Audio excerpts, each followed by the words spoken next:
A message to my supporters.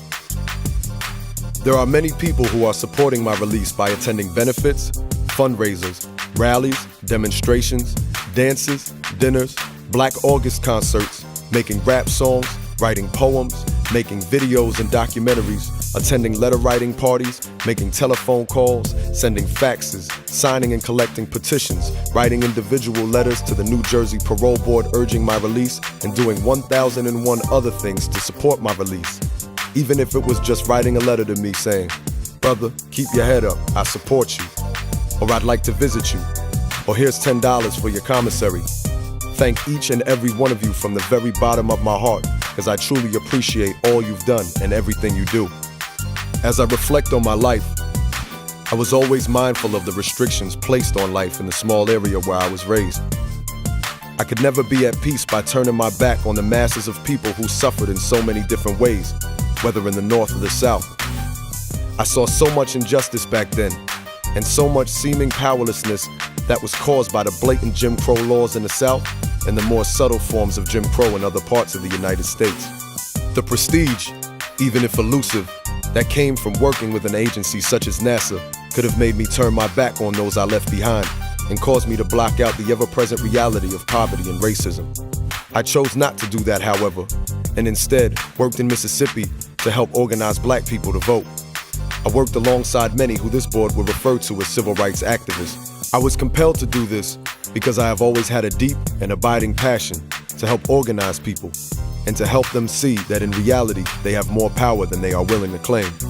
My life started before I joined the Black Panther Party and continues after. Past membership in any organization is not relevant to my current status.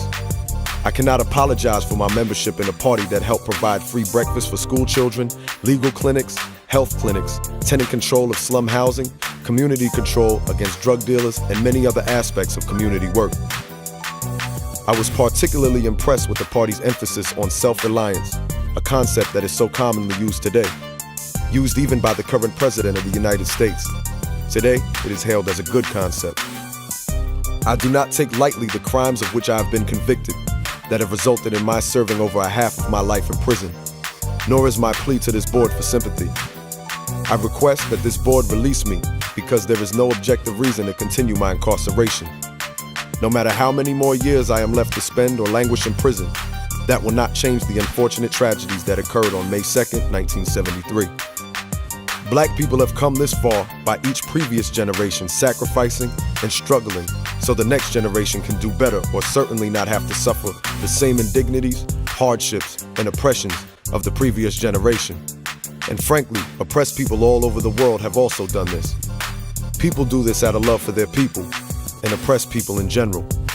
Too many of our present-day youth are obsessed with getting paid, getting rich quick, getting fame and fortune, big cars, fine clothes, mansions, and etc. to the point where they'll do anything to try getting it, and it's tearing our people apart and leading us towards self-destruction. It's the greatest danger facing our people at this stage and must be turned around. And it's slowly being turned around, and it will be turned around if our youth learn from our elders how to love our people.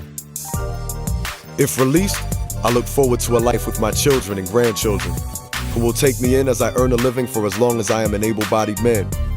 It is important that I make positive contributions to my community, and it is my desire to see them all again beyond these walls.